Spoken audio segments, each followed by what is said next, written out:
नमस्कार, मेरा नाम है अर्जुन गुप्ता और आप देख रहे हैं समाचार हाईवे। आज मैं मेसिया पंचायत के एमके स्टडी सर्किल में उपस्थित हूं। यहां पर ग्रामीण सरपंच भी उपस्थित है, वो भी अपने बात रखेंगे इस स्वतंत्रता दिवस के 75वें साल के अवसर पे।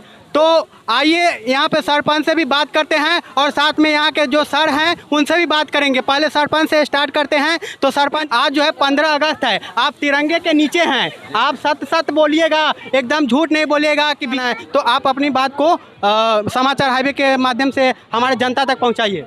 आज आज़ादी के 75वें वर्षगांठ को अमृत शुभ अवसर के रूप में मना रहे हैं। मनाते हुए अपने आप को गौरवान्वित महसूस करते हैं। साथ ही इस शुभ अवसर पर तिरंगे के तले अखंड एकता और अखंडता के अनुसरण करते हैं, संकल्प लेते हैं। साथ ही जितने भी हमारे पूजनीय लोग जो आज़ादी के लड़ाई में अपना भूमिका निभाए, उन सभी महापुरुषों को मैं अपने तरफ से हार्दिक दिल से उनका नमन करता हूं। और मैं अपने वाणी को यहीं विराम देता हूं। जय हिंद, जय भारत। आप मेसिया पंचायत के सरपंच इस बार चुनकर जो है जनता आपको सामने लाए हैं वैसे आज, और झंडा के नीचे आप जो है ना कुछ बताइए जनता को कि रास्ते में जो उचित होगा, जो सत्य होगा, वह विदाउट विघ्न के उसको हम निर्णय देने का काम करेंगे। साथ ही एक चीज़ इस मंच से और भी हम कहना चाहेंगे लोगों को कि समाज के अंतर्गत जितने भी असुरी तत्व हैं वो अपना असुरपना बंद कर दें। साथ में एक बात और कहना चाहूँगा कि मेरे जितने भी यहाँ बड़े बुजुर्ग हैं, वो अगर हमको समाज जैसे चुन करके इस कुर्सी तक पहुँचाया जी, इस तरह हमारे कार्य में उनका योगदान होना अति आवश्यक है। किसी भी कार्य को अकेला नहीं किया जा सकता है। साथ में समाज, समांग, समय तीनों की आवश्यकता होती है जी, और यह समाज ही पूरा करता है जी। अतः हम समाज से निवेदन करेंगे कि हमारे हर एक कार्य में वो अपना योगदान निभा करके हमको कृतार्थ करे जी। चलिए, यहाँ पे सरपंच जी से बात किए। सरपंच जी ने है अपने बातों को बहुत अच्छे तरीके से रखे और जो है गांव को न्याय दिलाएंगे। गांव को जो कभी भी अगर गलत रास्ते पे जा रहे हैं तो उसको सही रास्ते दिखाएंगे और मुखिया के काम में सहयोग करके गांव को उज्जवल बनाने का प्रयास करेंगे। और मेसिया पंचायत वैसे भी बहुत पीछे अभी चल रहा है अदर पंचायत से, तो हम बस इतना ही नेताओं से गुजारिश करेंगे कि कृपया मेसिया पंचायत का नाम जो है डिस्ट्रिक्ट में कम से कम आना चाहिए कि मेसिया पंचायत भी सीतामढ़ी जिले के अंदर में है। चलिए, बहुत बहुत धन्यवाद। ठीक है, आपका बहुत बहुत शुक्रिया। प्रखंड अध्यक्ष है जो ग्राम का सेवा करते हैं, समाज सेवी है, तो समाज सेवी के तौर पे ये भी अपना जो है बात ग्रामीण के समक्ष रखेंगे और ग्रामीण से वादा करेंगे कि हम जो है गांव को समाज सेवा के रास्ते पर हमेशा जो है इसी तरह से सुचारू रखेंगे। और अपनी बात को रखिए सर। मैं ब्रजभूषण शर्मा 1972-73 से 74 से समाज सेवा के कार्य में जुड़ा हूँ।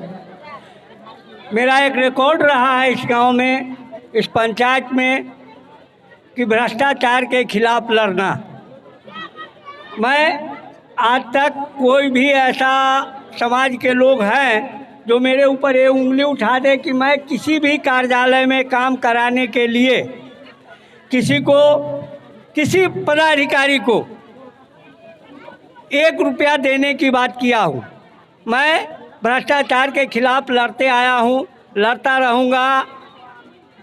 जहाँ तक हमारे समझ में है कि समाज से ही मुझे असहयोग मिलता है।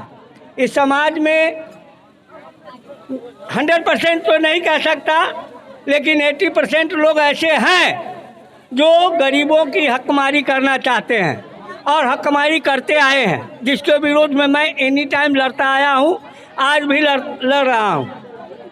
समय की परिस्थिति बस कुछ दिनों से मैं थोड़ा शांत हो गया हूँ, लेकिन मेरा जो अभियान है आज तक चलता आया है, चलता रहेगा। जब तक मैं जीवित हूँ यह कोशिश करूंगा कि समाज में किसी भी उपेक्षित वर्ग को उपेक्षित नज़र से नहीं देखा जाना चाहिए। हर आदमी को समानता मिलनी चाहिए, हर आदमी के साथ न्याय होना चाहिए, किसी को अनावश्यक परेशान नहीं करना चाहिए। मैं ऐसे हर एक गरीब परिवार के साथ जुड़ा हूँ और जुड़ा रहूँगा जो न्याय के पथ पर आगे चलते हैं, सही रास्ते पे हैं। मैं सही का साथ देता आया हूँ, सही का साथ देता रहूँगा। उसमें चाहे मुझे जो भी कठिनाई ऐसे जो अन्यायी लोग हैं उनके समक्ष झेलना पड़ा है वो झेला हूँ और झेलता रहूँगा, लेकिन मैं सत्य के सामने झुकने का प्रयास न किया हूँ, न करूँ। क्या आपको लगता है कि मेसिया पंचायत में जो है लोग सुरक्षित है? हाँ, सुरक्षित तो है, अपने आप में सब सुरक्षित हैं। यदा कदा कभी कोई ऐसी घटना हो जाती है जो आपसी होता है, कोई बाहरी कोई ये नहीं है। हमारा समाज संगठित है, सुदृढ़ है। और बीते कुछ दिनों की बात है, एमके स्टडी का लड़कियां लोग और पास में सुसंस्कार जो है उसके स्टूडेंट लोग भी जो है रास्ते से जाते हैं तो उसे लड़की की जो है छेड़खानी की वजह से इस सब समस्याओं को जो है हमेशा आता रहता है मेसिया पंचायत में। तो इस पर आप लोग ध्यान नहीं देते हैं? देखिए, ऐसी कोई भी ना एमके स्टडी से हम लोग के पास कोई क्लेम आया है, न बगल में क्या कौन सा विद्यालय हो सुसंस्कार से कोई आया है। क्योंकि एमके स्टडी से हम तो बहुत पुराने जुड़े हुए हैं। हमारी लड़की भी एमके स्टडी से अच्छा नंबर से पास की है और आज के डेट में मेरी नतनी भी एमके स्टडी में है, पढ़ रही है। न मुझे अपने बच्ची के तरफ से कोई शिकायत मिला, न किसी शिक्षक के तरफ से कोई शिकायत मिला। एमके स्टडी के स्टूडेंट से जहाँ तक मुझे भी पता है कि यहाँ से कोई शिकायत नहीं आया है, लेकिन सुसंस्कार है वहाँ के लड़कियाँ हैं वो जो है जब रास्ते से जाते हैं तो उसे कमेंट वगैरह ये सब आता रहता है। तो उन चीज़ों पर आप लोग समाज के साथ बैठकर और इस चीज़ों पर बात करना चाहिए, क्योंकि जब तक लड़की सुरक्षित नहीं रहे महिलाओं शिक्षित नहीं होगी। महोदय, मैं आपसे कहूँगा कहीं से अगर कोई क्लेम आवे तब वहाँ पर बैठा जा सकता है। जब आप न्याय मांगने कहीं जाइएगा तभी आपको न्याय मिलेगा। अंधेरे में वो देवी देवताओं का युग नहीं है कि हम लोग जाने हैं फलाना लड़की जा रहा है। अगर ऐसा कोई हम लोगों के नज़र में आएंगे आ जाएगा। सर आप समाज सेवी हैं। हाँ। आपका काम है समाज का सेवा करना, समाज सेवी के नाम से जाने जाते हैं। हाँ। तो आपका भी काम है कि समाज में क्या चल रहा है क्या नहीं चल रहा है उसका जानकारी रखना। मैं समाज आपको अभी तक जानकारी नहीं, लेकिन हम झूठ नहीं बोल रहे हैं सर। मैं समाज के अंदर घूमता हूँ, स्कूलों में भी आता हूँ। कोई शिक्षक या कोई बच्चा यह बता दे कि हमने ये शिकायत किया है इनके पास, हमें जानकारी मिली हो और हमने एक्शन नहीं लिया हो, तब मैं दोषी हूँ। चलिए, आपको शायद नहीं पता हो या मैं तो पर हम भी आपको एक शब्द कहना चाहेंगे। जी बोलिए। आपने बहुत सुंदर प्रश्न किया है कि लड़कियां सुरक्षित होना चाहिए, महिला सुरक्षित होना चाहिए, तभी महिलाएं घर से बाहर निकलेंगी, तभी हमारा समाज सुदृढ़ होगा। सरकार भी मैंने महिलाओं को आरक्षण घोषित किया, पावर दिया, अधिकार दिया। हम कौन होते हैं उसके अधिकार को हनन करने वाला? रही बात सुरक्षा के, तो जब तक आपको जानकारी नहीं होगा, ना कोई समाज सेवी ना ही कोई जनप्रतिनिधि कोई इसमें मदद कर सकता है। शिक्षक लोग से भी एक आग्रह करेंगे, अगर ऐसा कोई समस्या आपके समक्ष आता है तो हम लोगों से डायरेक्ट आप मिले, सूचना करें, फिर उस पर कानूनी कार्रवाई से लेकर के सामाजिक कार्रवाई तक होगी। उसमें कहीं चुका नहीं जाएगा। जो भी जघन्य करने वाले लोग हैं उनको बख्शा नहीं जाएगा, इसकी गारंटी देता हूं। सरपंच बहुत अच्छा अभी जो विचार रखे हैं, ये विचार मुझे भी बहुत अच्छा लगा, और जहां तक यहां पर उपस्थित जितने भी स्टूडेंट एवं टीचर एवं ग्रामीण हैं सभी को अच्छा लगा ही होगा। पूर्व में आज से 4-5 वर्ष 6 वर्ष पूर्व एमके स्टडी में शिक्षकों के साथ कुछ घटना हुई थी और शिक्षक लोग हम लोगों से शिकायत किए थे। पता किया जाए कि हम लोग खोजी कुत्ते तक मंगवाकर एमके स्टडी को मदद किया था। और इसे जगह भी ट्रांसफ़र करवाया था कि आप यहाँ नहीं, अगर सुरक्षित है तो फलाने जगह के अपने इच्छा के अनुसार कीजिए, लेकिन स्टडी को बंद मत कीजिए, इसको चलाते रहिए और हम लोग का योगदान रहा है, रहेगा।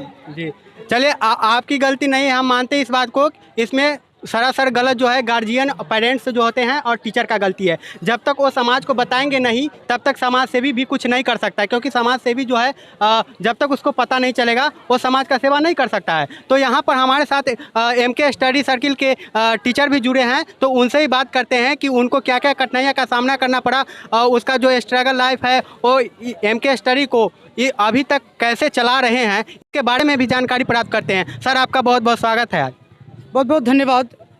आज इस 75वीं स्वतंत्रता दिवस के शुभ अवसर पर समाचार हाईवे के जितने भी दर्शक हैं उनको मैं कोटि कोटि बंदगी करता हूं। मैं Manoj Kumar, MK study circle के संचालक। सर, जैसी बात है कि अभी तक 2014 में मैं अपनी कोचिंग का लॉन्च किया था और अभी तक मुझे समाज का और साथ ही साथ हमारे जितने भी स्टूडेंट, हमारे जितने सहपाठी हैं उनका बहुत योगदान रहा और इसी के बदौलत और अपनी कड़ी मेहनत के बदौलत आज मैं यहाँ पर हूँ। मुझे किसी प्रकार की कोई परेशानी नहीं हुई और मैं बच्चों के साथ पूरी ईमानदारी के साथ काम किया और जिसका मतलब नतीजा है कि आज मैं इस मुकाम पर हूँ। सर, अकेले इतना स्ट्रगल कर रहे हैं तो अभी तक आपको क्या स्ट्रगल करना पड़ा वो स्टूडेंट को बताइए। बिल्कुल सर, कहा जाता है कि ना हो संघर्ष ना हो तकलीफ़ें तो फिर क्या मज़ा है जीने में। ना हो संघर्ष ना हो तकलीफ़ें तो फिर क्या मज़ा है जीने में। संघर्ष भी थम जाती है जब लक्ष्य रहे सीने में। सर, ज़िंदगी में कभी भी किसी मुकाम पर पहुंचना हो तो समस्या कठिनाई ज़िंदगी में आती ही रहती है और ये मतलब नहीं होता है कि यदि हमारे लाइफ में कठिनाई आए तो मैं उससे पीछे हट जाऊँ। ये मेरी किताबों में नहीं लिखा हुआ है। मैं हमेशा ज़िंदगी में स्ट्रगल करना चाहता हूँ और स्ट्रगल के बदौलत आज मैं यहाँ तक हूँ और काफ़ी मैं आज खुशी महसूस कर रहा हूँ। सर के लिए एक बार ताली तो बनता है कि सर जो है पहले दो लोग मिलकर जो है इस संस्थान को चलाते थे। इस कोचिंग सर्किल में 2 टीचर रहा करते थे, लेकिन आज जो है एक खुद से चला रहे हैं। अकेले इतना आगे बढ़ गए हैं कि अभी भी जितना स्टूडेंट MK स्टडी में था शायद उतना अभी भी है। आज उस मुकाम पे पहुंचने के लिए बहुत ही संघर्ष किए हैं MK स्टडी के सर मनोज कुमार जी। तो चलिए, इनका बहुत बहुत धन्यवाद।